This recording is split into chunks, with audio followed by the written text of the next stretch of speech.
Hi Vishy, welcome to the Achievers series of Asian Television Network. Okay. In this program, we feature achievers like yourselves who have done well in their field, plus have had a great impact on society, right? So it's a great privilege for ATN and for me, and Thank you for having me. it's a delight, very kind of you. Varun and Sal are here. My claim to fame is that we have the same date of birth, and our mothers are both Sushila. Okay. And my aunt, who lived in Poets Garden, had a common servant with you. Okay. So, in fact, in 2006, when you were getting married, I told her that she had got invited. I said, let me come with you as a servant. But she politely declined because I was a son-in-law, right? So, you have really revolutionized Indian chess. So, now that we have got so many players from India, how do you see in the next 5, 10, 20 years the progress of chess, especially in India? I think we are looking at a golden era for Indian chess.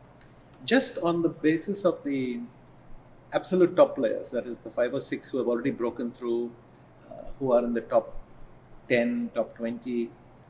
Many of them qualified for the candidates and are playing here.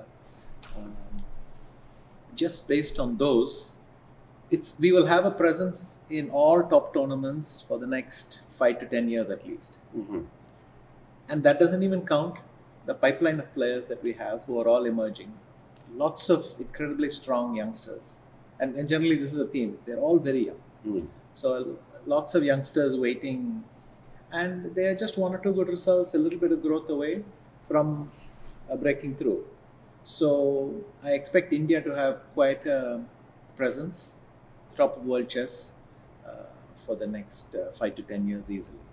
And beyond that, we have to say our domination will not be like, let's say, the Soviet domination 50 years ago. That era was quite special in that sense. I mean, that won't be repeated, but an Indian chess fan can wake up in the morning and there'll be something interesting to follow, and that's nice. Especially when Indians are winning in various age categories, right? Under 8, 10, 12, so it seems that. So, now, you're also the deputy president of FIDE. So, your role is at a world level now. So, what are any special initiatives you're doing at the FIDE level to promote chess, say in Africa, which is hardly represented, even South America? There's more football there than chess. Well, one of the things that FIDE has been trying to do, and this presidential team, this team led by President Karpov, what we have been trying is exactly this, to bring in more federations into the fold and to grow the game everywhere. And this involves a lot of visits, a lot of engagement. Lots of tournaments we give to them, we give them the opportunity to conduct so that their fans can see an event happen. And this happens all over the Americas, it happens in Africa. These are all areas which, in North America, for instance, there's been a boom over the last 4 or 5 years, roughly coinciding with the pandemic, or peaking at the pandemic, where people have the ability to play chess on their phones, they have the ability to watch tournaments live, and this is bringing a lot of fans into the game. We'd like to replicate that everywhere, but we are constantly organizing many, many events. This year is FIDE's 100th anniversary of its founding. Wow. And so that's again a special year for us to promote chess everywhere. So we're having site visits. I personally have traveled to many countries. We will be traveling to many more in connection with this.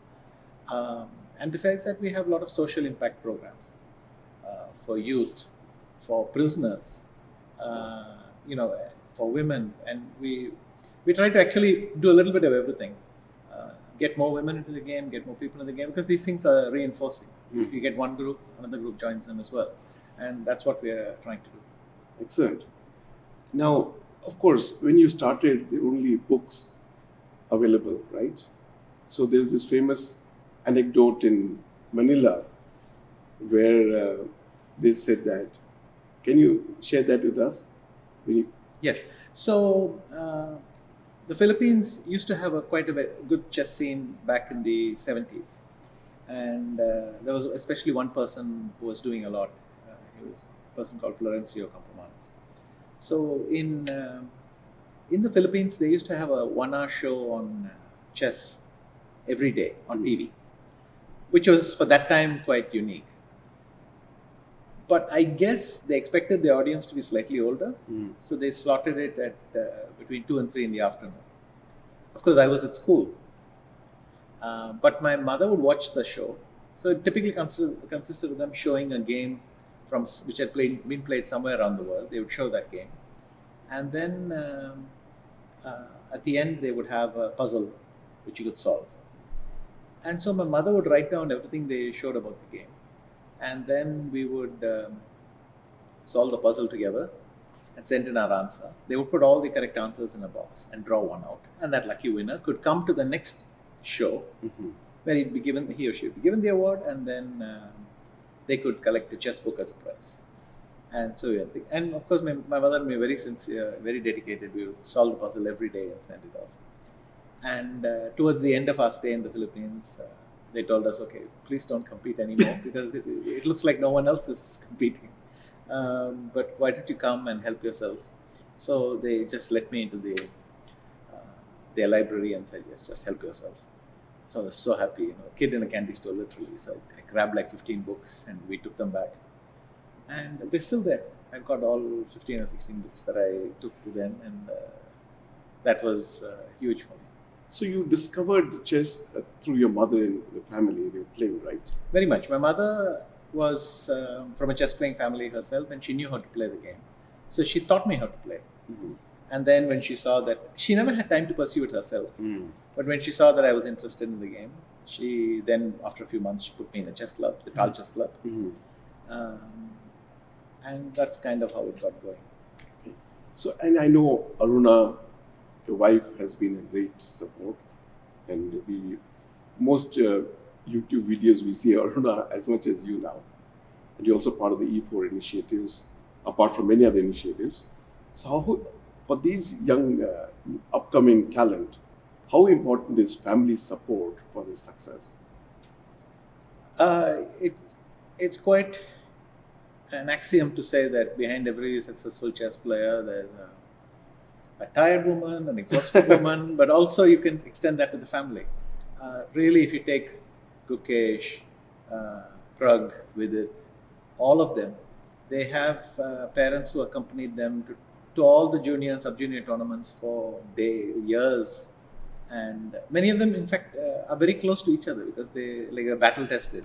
They've all been to the same tournaments. They've all stood outside while their kids play. The highs and lows, the emotional highs and lows, everything. So not only are the kids close, but the families are very close as well because, as I mentioned, they've been together a long time. But it involves a lot of sacrifice. Then quite often the parents realize that one of them has to, if not quit their job, then they at least suspend it or rework it a bit, and then they travel with the kids a lot.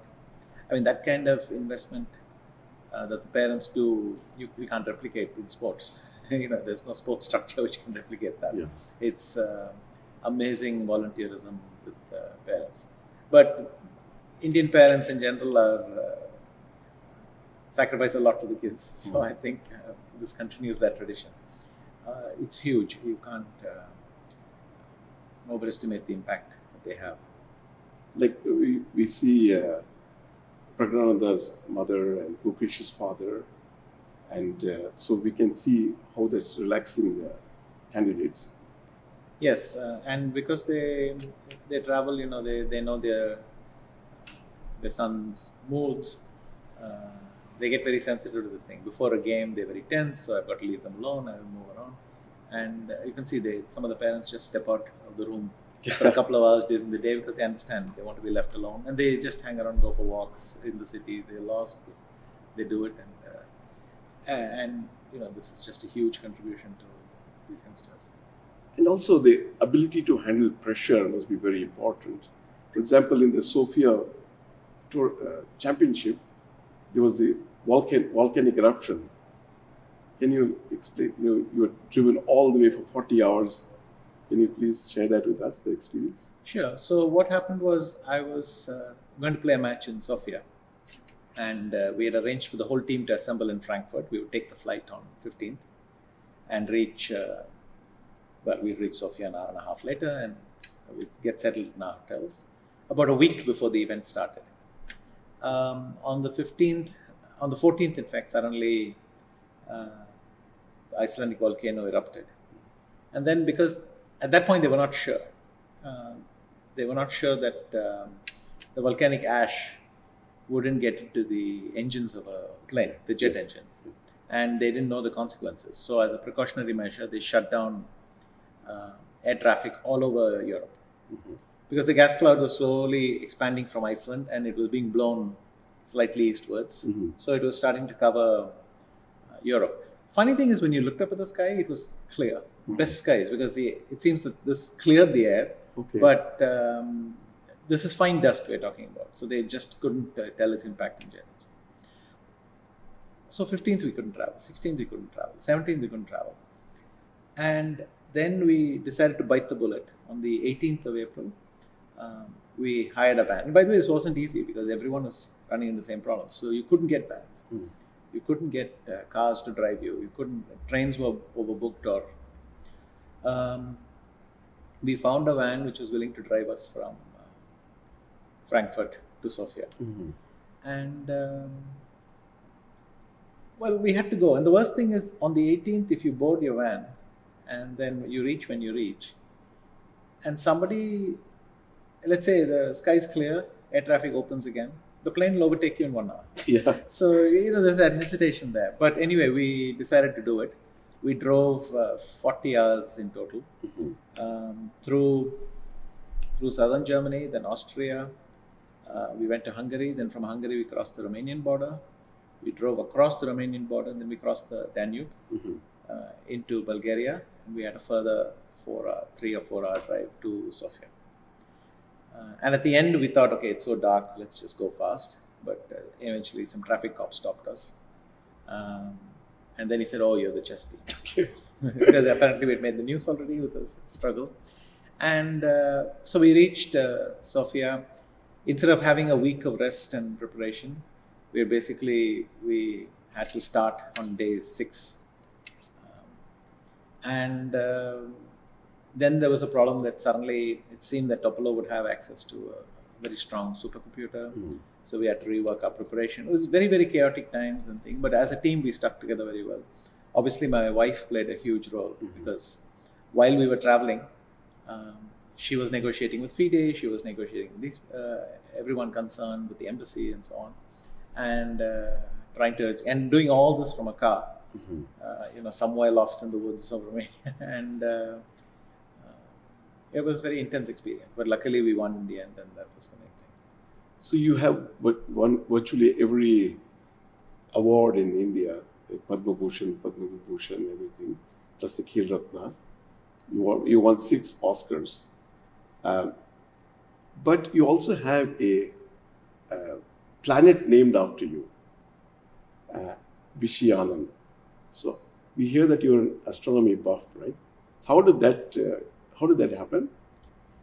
At some point, and I'm not sure who in my family bought this, but at some point when I was a kid, there was a copy of this book, Cosmos, Carl Sagan, lying around the house.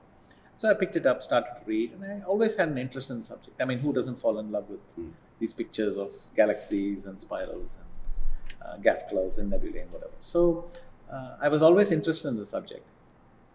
And then about 20 years back, I suddenly realized that the kind of material we were getting on the internet was unbelievable. So many people were posting interesting articles, astronomical material, and so that sustained my interest for a while.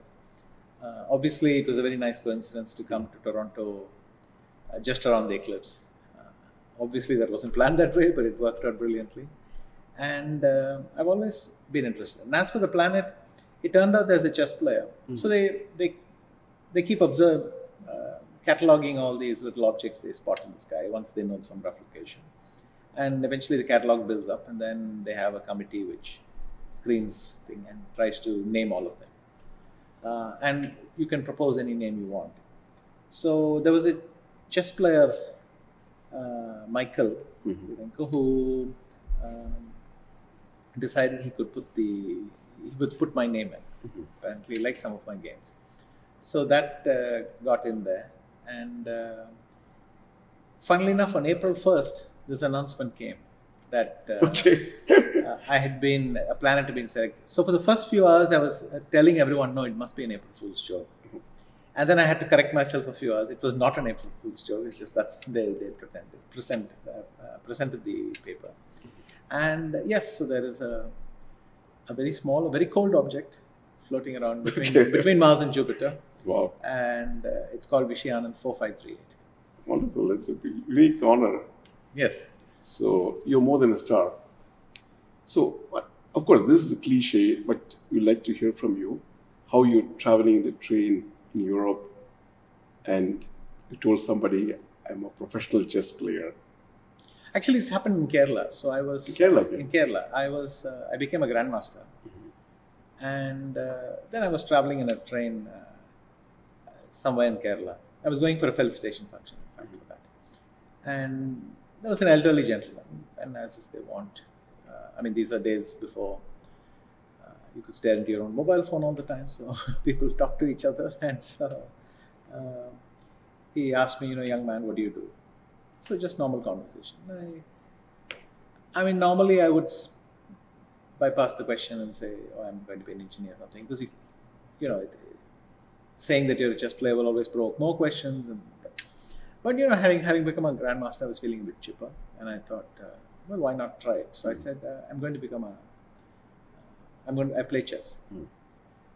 Because chess had become a very, very realistic career option after becoming a grandmaster. So I knew that, a lot of the financial issues were taken care of and things like that.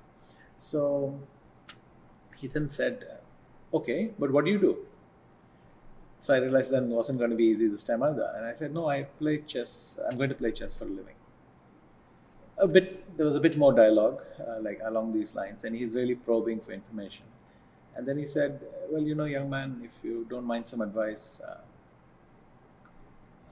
sports in our country is a very risky career. And you're always uncertain about many things. And I mean, if you were Viswanathan Anand, you could make a living playing chess, but otherwise it's very risky. And well, what could I say? I did not tell him. You never met him again? I mean, it's just a random meeting in a train. But I did not tell him. So it was very funny. Prophetic, right? Of course, there are a lot of incidents. One thing which is very popular on YouTube, I watched it many times myself, is where you're playing a Smirran in the semi-final, and on the fourth move, you took... So what happened was I just drew a blank. I just suddenly, I mean, not the move itself, but there was we went down some line and I couldn't remember, do I do it like this or like that? Because he switched the move order instead of capturing the pawn first, he captured it second. And this slightly confused me. And so I sat there trying to work out what was happening. But it's a 5-minute game. And these days there were no increments. So it was a 5-minute game, and I'd used up a minute and a half. And then I sort of snapped myself out of it and continued playing. I ended up winning the game anyway, because the rest I was able to catch up over the next few moves. But it was very. It happens sometimes. Sometimes the most obvious thing suddenly you don't have the answer to, even though you've done it a million times. But if you watch the YouTube, you actually think you're thinking, and then you win the game so easily. The whole line was theory, but I was trying to remember some detail, and I drew a blank. I mean, sometimes you don't remember the word for hello or something. It's that basic. But I just sat there staring at it. And you won championship in many formats, right? Knockout, Swiss, in every format. Which one was the toughest one for you? They're all tough. In fact, quite often I will look at. I sometimes write down my notes after the game, where I will not only talk about what happened, but how I felt that morning, maybe that influenced this, all that sort of thing. And when you read that, you realize even the wins that you thought were the easiest, the ones which seemed to come without any difficulty, there was a lot of heartache in the morning. There's a lot of second guessing, a lot of all that. But in the end, it works. And then by the evening you cannot remember the unpleasantness that easily. You only remember how easy it was. But all formats are very difficult. I mean, you go through a lot to finally clinch it. And for many years you lived in Spain. Was that primarily to play in the clubs there? No, it was to play in top tournaments. Okay. It was very convenient for me to move to Spain at that point. It cut my average travel for everything. So most tournaments were happening in Europe. And Spain was a fantastic base. On top of that, Spain was supporting chess a lot then. So it was very convenient for me to be there. But the most important reason I moved there is I met this elderly couple, the Pereas. And they took a liking to me. In fact, I would say they almost became my second parents. And I moved to the town where they lived. Otherwise, I probably would never have found this on a map. But it's a town of 4,000, 5,000 people. So I moved to that town. And then I decided to buy a house there. So that was kind of the thing that drew me there. Then there's one very interesting meeting you had with President Putin after you beat Gelfand. And you had told him, I went to this Russian chess club, right? Yes. So he said, we brought this upon ourselves, right? Yes. And then, so now there's so much of computers and AI involved, right?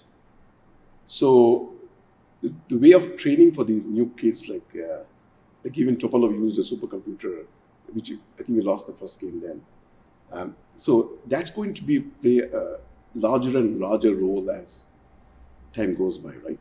Yes. In fact, already in chess, we see this effect of technology. We're talking more at the ability of the fan to engage. So the accessibility issues are getting easier and easier. But training issues as well. Most chess training now is dominated by the computer.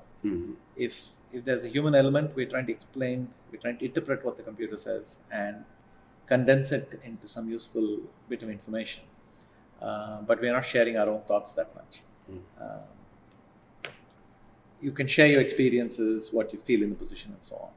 But soon, I think AI will start to go over databases of hundreds of millions of games, maybe billions of games, and scan for interesting patterns that it'll bring up.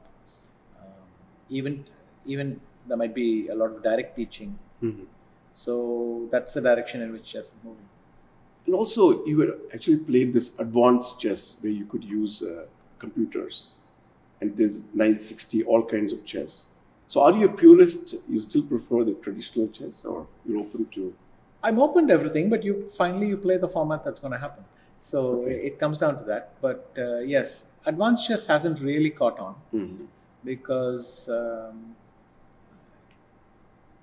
in effect it becomes very quickly a game only. And nowadays there is no role for the human. The idea was that a human could use a computer during the game and become more powerful.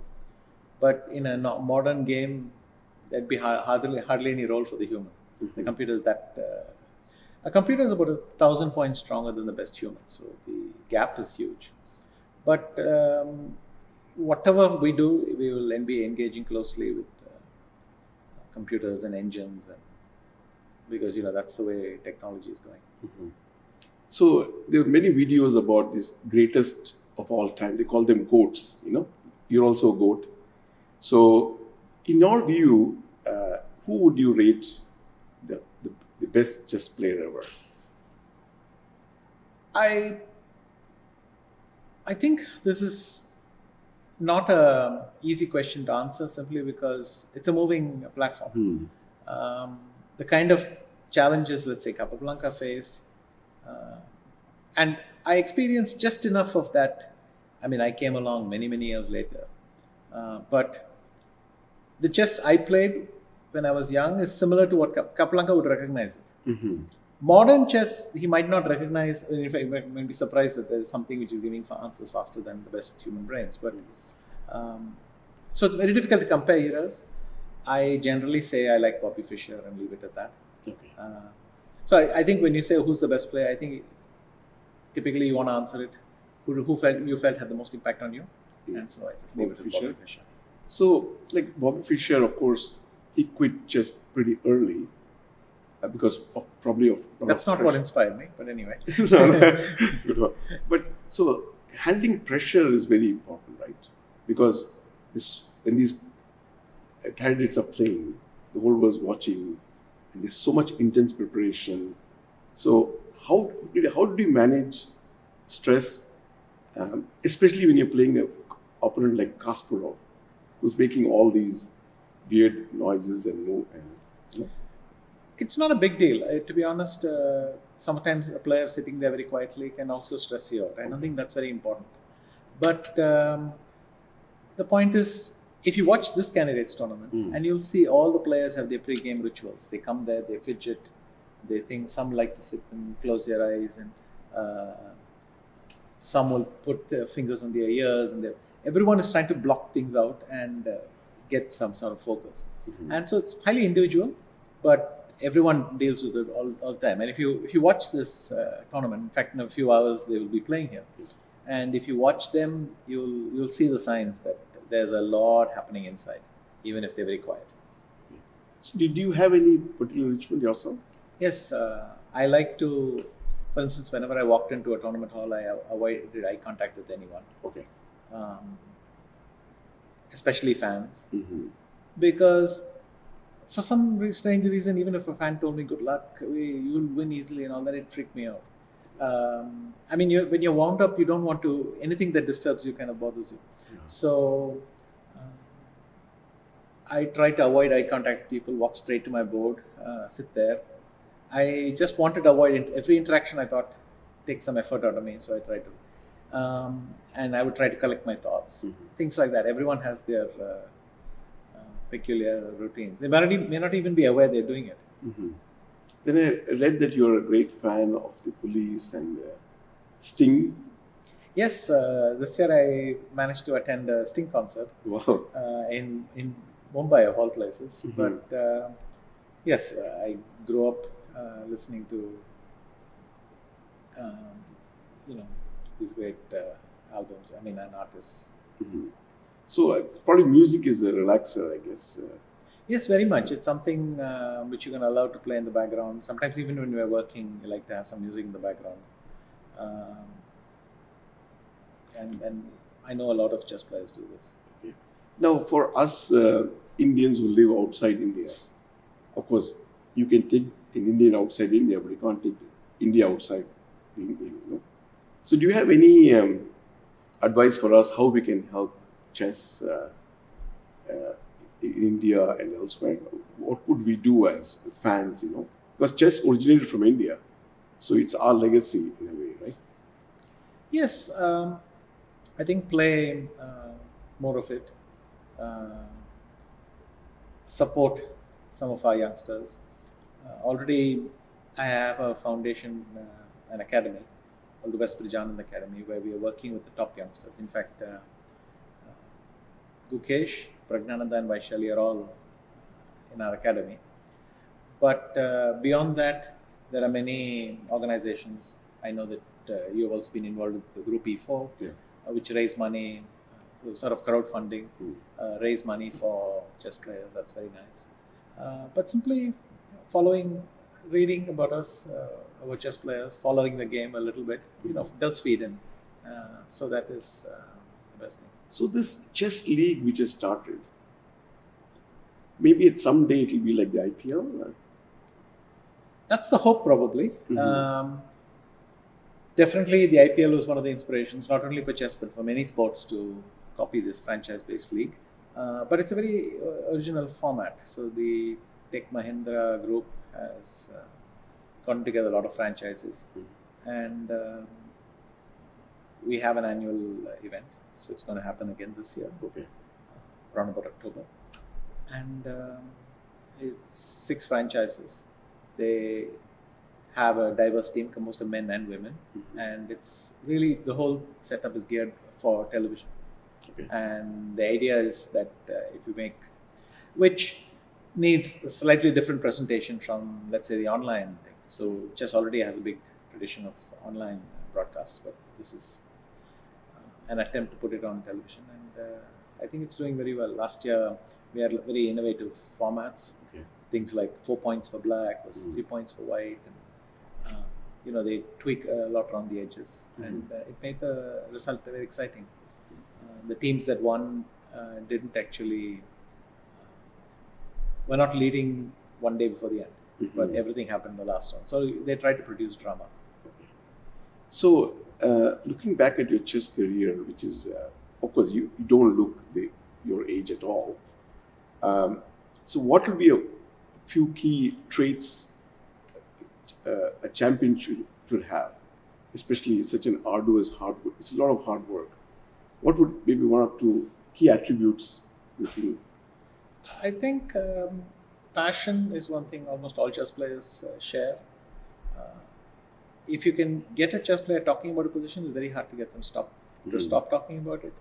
And at any moment, there's a reasonable chance that the player is thinking of some position. So it's something that really dominates your thoughts. So I think passion is one thing, the willingness to put in lots and lots of hours.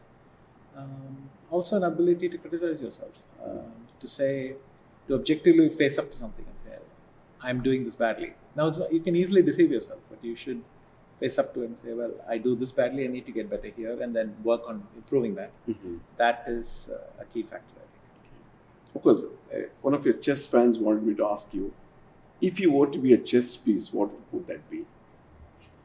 I usually say the knight. Okay. So, but it can go. Well, people say that, in fact, I have a tendency, and I think it's broadly true, I tend to prefer knights over bishops. I mean, that's the piece that you always have to choose the knight from. And I tend to lean in the direction of the knight. So, how much, one of your most favorite, I think, all-time great games is the one we played with a lot here, right? Yes, that's right. Where you kept all... Switzerland in 97, yes. So that was very unconventional at that time, right? It was a beautiful game. I mean, a lot of the moves I made, I don't even know where they came out of because they were very new. But sometimes you play a game where your pieces do things you didn't think they could do, and you feel very good about yourself. And for me, I think all my life, that's a game I'm going to cherish. Wonderful, of course. Now, thanks to you, India has 84 grandmasters. I remember you had tweeted when we had touched 64, one for each square. Yes, and now we are already 84. In 2022, we wanted to get to 75 because it'd be nice to coincide with 75th anniversary. But in fact, now we are a further 9 along. It's a great time to be a chess fan in India. Anyway, thanks to you. I remember those days of NIIT when you started. Yes. You made 1 million school children play. So that took some time. Now the ecosystem is so well developed that I think India's taken... But probably, as you know, every seed planted eventually becomes part of that forest. And with NIT, we went around a lot of schools, introducing chess along with NIT's other education programs. So that was the idea to include it. And I think we're starting to see the impact of all that. We hope you can do the same thing for Canada also. Thanks for holding the candidates in Toronto. I'm sure you had a role in that. Because of that, we just had this candidates blitz. Now we're going to do candidates rapid, thanks to Salim and his team. So thank you for that. Hope same thing replicates. Though Canada has much smaller population, but as Canadians, we would hope that your visit here and this tournament here kickstarts chess in a big way. Anyway, thank you so much for your time. Very kind of you, and it's such a prestige for us, for ATN, to be interviewing you at the Candidates Hall. So thank you so much, and we look forward to coming back to Canada in the future and having more tournaments where you yourself will participate. Thank you. It's an absolute pleasure to be here in Canada, and we are delighted to be able to host such a prestigious event, the Candidates, here. And I mean, seeing the chess community here, yourself, Vinny, Salim, everyone who's in the Annex Chess Club and so on, you really want to return and engage with the Canadian chess community. The Canadian Chess Federation also worked very closely with us, and it took a lot to make this great event happen, and I look forward to doing more. I think this is the only way I will be able to shake my hands over the board with you. Thank you. Thank you.